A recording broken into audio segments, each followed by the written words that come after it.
Hi, my name is Dr. Leanne Christenson, and I'm an associate professor at Towson University in Maryland. I'm in the Department of Early Childhood Education, and perhaps more importantly, I am a former kindergarten teacher and a former English as a Second Language teacher. I am the author of Strength and Diversity, a positive approach to teaching young dual language learners. A dual language learner is a person whose first language is other than English and who is acquiring English when they come to school in the United States. In the United States, about 10% of the student population are students who are second language learners, who are dual language learners, who are learning their first language plus acquiring English. So odds are, in your career, you will probably work with children who are learning English. There are two levels of English, of language, in our case, English, that we're teaching these children. And the first one is the basic communication skills. That's the English that you need in order to navigate wherever you are, a school, a store. It's that basic language. You can have a chat with a person about, how's the weather?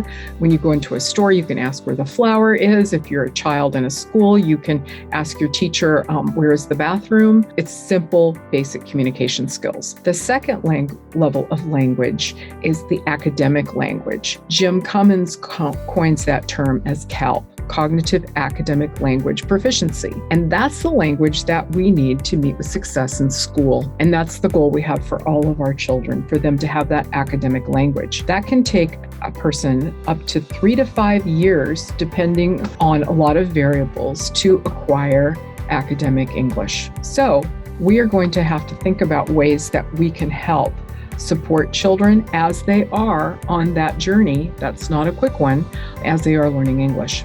Being bilingual is an asset. There's a lot of brain research coming out now that bilingual people, for example, they are less likely to develop dementia when they're older. And it's an emerging science. We need to pay attention to that, see what the other benefits are. But just know that if a child comes and does not speak English, it's not a deficit.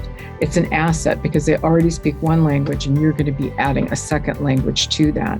So how can we support these children? Well, first of all, just like you would with all children, be welcoming and empathetic. Try to find out as much as you can ahead of time about where the child is from, the language they speak, and find ways to make your greeting to them more comprehensible by hands-on experiences, perhaps your other students demonstrating to them where the water fountain is, how to sharpen a pencil, all those procedures that might be difficult to understand if you're just listening, but if you can see charts and graphs and people actually doing it, it makes it a lot more comprehensive. Also, put yourself in the shoes of the children and think about all the procedures and all the school rules that you have that might be second nature to you and children who have either been in the school for a while or sometimes children that have older siblings. They know all the subtleties about your school. Think about what those subtleties could be and then explicitly teach those in the early days of school so that children understand what those procedures are. They might be so familiar to you,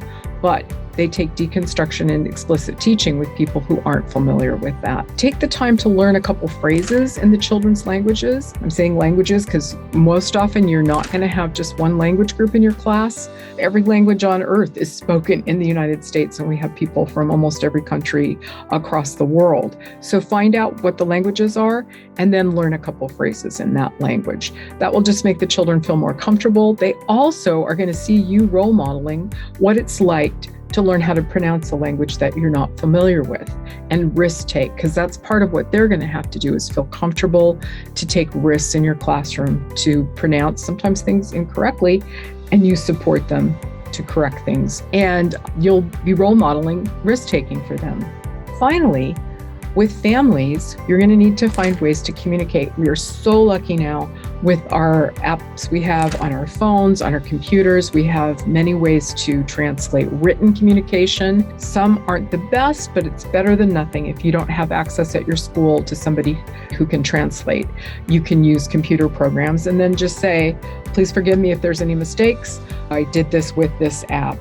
There are also many apps to do oral translations.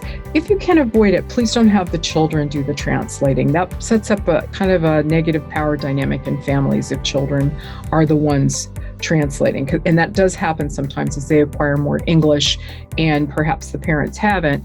So try to avoid that at all costs. And hopefully you have people at your school that can do that. If not, we have technology to support us. So good luck in your journey working with dual language learners. They're a joy for everyone. Everyone in the classroom learns from them and the strengths that they bring to your classroom. And check out my book for some tips, further tips on how to support children in your classroom. And a final word, a lot of the strategies in the books are actually very good supports to all children, not just children who are acquiring English, but all young children. So it'll help your practice across the board. Thank you for spending a couple minutes with me today. Good luck in your school year and have a good rest of your day.